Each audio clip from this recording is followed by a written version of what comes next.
నమస్తే, నేను మీ మాధవి లత. సో ఈ 31st నైట్ ఏదైతే తాడిపత్రిలో జేసీ పార్క్ దగ్గర, ఇది పెన్నా నది ఒడ్డున ఉంటుందన్నమాట. సో అది వెరీ వెరీ సెన్సిటివ్ ఏరియా. అక్కడ ఏంటంటే కొంచెం పనికిమాలినటువంటి వ్యక్తులు ఏదైతే గాంజా చాలా ఎక్కువగా తీసుకునేటటువంటి ప్రదేశము.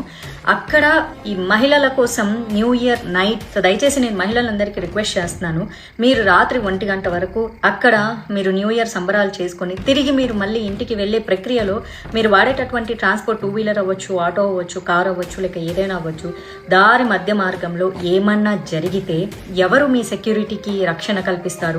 ఏం జరుగుతుంది అక్కడ? సో కాబట్టి ఈ మహిళల సేఫ్టీ అనేది చాలా చాలా ఇంపార్టెంట్.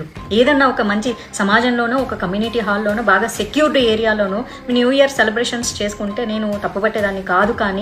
కానీ ఎక్కడైతే ఈ డేంజరస్ జోన్ ఏదైతే ఉందో, బాగా ఇలాంటి గాంజాలు ఎక్కువగా తీసుకునే ఒక యువత ఎవరైతే ఉన్నారో, ఒక పోకిరి బ్యాచ్లు బాగా ఉండేది, అది కూడా 31st నైట్ అక్కడ చాలా చాలా హంగామా, తాగుతారు, గాంజా కొడతారు, ఇంకేమైనా మత్తులో మళ్ళీ మహిళల మీద ఏదన్నా పొరపాటుగా జరిగితే మీ జీవితానికి ఎవరు సంరక్షకులు? పోలీసులు ఎంతవరకు సెక్యూరిటీ ఇస్తారు 31st నైట్? దయచేసి దీనికి అటెండ్ అవ్వకుండా ఉంటే చాలా చాలా బాగుంటుంది. ఈ 31st నైట్ పేరుతో ఈ తాగడాలు, తిరగడాలు, రకరకాల బ్యాచ్లు, ఎన్నో రకాల మానభంగాలు, ఎన్నో రకాల కిడ్నాప్లు అన్నీ జరిగే అవకాశాలు ఉంటాయి.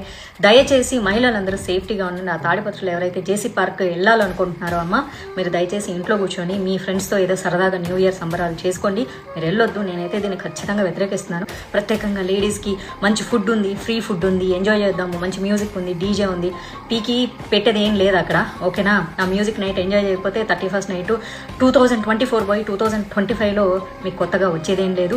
పాత సంవత్సరం వెళ్ళిపోవడం వల్ల మీ బాధలు, కష్టాలు ఏం పోయేది లేదు. మీరు ఏదైనా చేసుకోవాలంటే సరదాగా మీ ఫ్రెండ్స్ ఇళ్లలోనో, మీ ఇళ్లలోనో, మీ కమ్యూనిటీలోనో సేఫ్గా ఉండేటట్టు చేసుకోండి. దయచేసి ఆ పెన్నా నది ఒడ్డున మీ సంరక్షణకు ఎవరు బాధ్యులు కారు. సో నేను ఖచ్చితంగా దీన్ని ఖండం చేస్తాను. Ladies, be safe. మంచి అమ్మాయినైనా పెట్టకూడదా? దానికే పేరు లేదు. అదే ఒక మా ఊర్లో ఒక 2 నెలలు సినిమా షూటింగ్ చేసినారు. నన్ను పర్మిషన్ అడిగినారు. గాయత్రిది మా లెక్చరర్ ఇల్లు చూసినారు, మా సూర్యమణి ఇండ్లు వాడినారు. మంచిదాన్ని పెట్టండి. ఆడవాళ్ళకి ఎంత జిగుత్సాకరంగా ఉందంటే, మీరు పెట్టిన ఆ లేడీ చూసినారు కదా, ఉత్తబిత్తల రోజా పువ్వులు వేసుకుంది, ఫోటో పెట్టినారు కదా మా వాళ్ళు కూడా. అంటే మీరు ఎంత అవమానిస్తున్నారు ఒక లేడీని ఎంత అవమానిస్తున్నారు? సిగ్గుందా మీకు? సిగ్గుందా?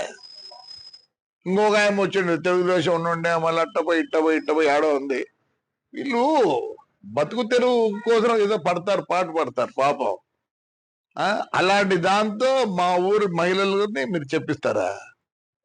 మీకేం లేదా? నీతి నియమం లేదా?